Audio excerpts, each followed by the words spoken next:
What if the key to happiness wasn't what you get, but what you give?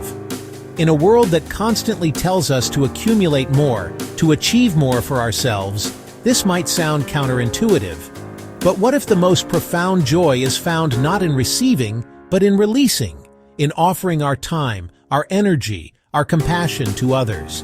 You see, this is the essence of living a life larger than yourself. It's the teacher staying late to help a struggling student, the neighbor organizing a community cleanup, or the volunteer dedicating weekends to a local shelter. These aren't grand, headline-grabbing acts, but quiet, consistent choices to contribute to something bigger than their own immediate needs and gains. And this shift in perspective is transformative. It's not just a feel-good idea, it's backed by science. When we engage in acts of service, our brains release endorphins, creating a phenomenon known as the helper's high. This deepens our sense of connection not just to others, but to a larger shared human experience. It builds resilience, showing us our own strength and capacity for impact. Ultimately, it leads to a more profound understanding of meaning in life because we see firsthand how our actions can create positive ripples in the world, making a tangible difference to others. So in this fourth episode of Timeless Principles, we explore service, which is the act of living for something greater than yourself. Service anchors us in purpose when the world feels self-centered and chaotic. Let's take Mother Teresa. She dedicated her whole life to serving the poor and dying in Calcutta.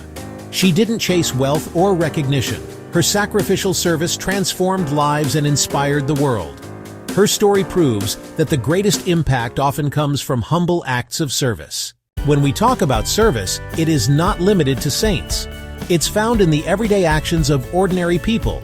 Think of the dedicated nurse working long hours, offering not just medical care, but a compassionate touch that soothes the soul.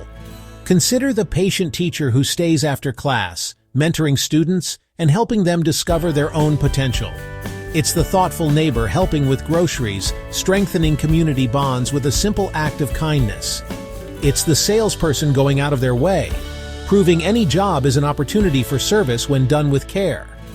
These small, consistent acts of service ripple outward. Science shows that kindness boosts well-being for both giver and receiver, creating a positive feedback loop that transforms communities in ways we may never fully see. Studies have shown volunteering and serving others reduces depression, increases life satisfaction, and even improves health. Service is not just altruism, it's medicine for the soul. Yes, it is true. Service is not always glamorous. It can be exhausting. It may be misunderstood. But those who live a life of service find meaning that self-centered living never provides. Just know that in service there is always a price to pay, one way or another. The question is, how do you even try to live a life of service? It can feel overwhelming, but the secret is, you don't need to change the world overnight. The journey begins with a single, simple step. 1. Start small. It's the seemingly insignificant gestures that build a foundation of compassion. Hold the door for someone, offer a genuine smile, or help a neighbor with their groceries. When you truly listen to a friend, giving them your undivided attention without planning your response, you're offering a profound gift of presence. Volunteering your time, even just an hour a week at a local shelter or community garden, creates ripples of positive change. 2. Find your gift. Each of us possesses unique talents. The most impactful service comes from aligning what you love to do with what the world needs. Are you a graphic designer who can help a nonprofit?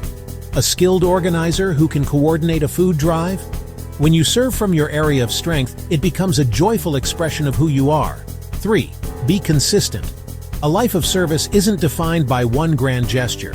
It's forged in the quiet consistency of daily kindness, like water carving stone. By making these acts a habit, you're literally rewiring your brain for empathy. It stops being something you and becomes part of who you. Let kindness become your default setting, a natural reflex, building a legacy of moments. When uncertainty shakes us, service stabilizes us, because in giving to others, we find ourselves.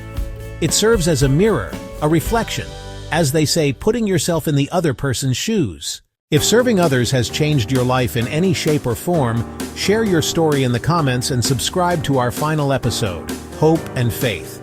anchors in the invisible. Thanks for watching and see you in my next one.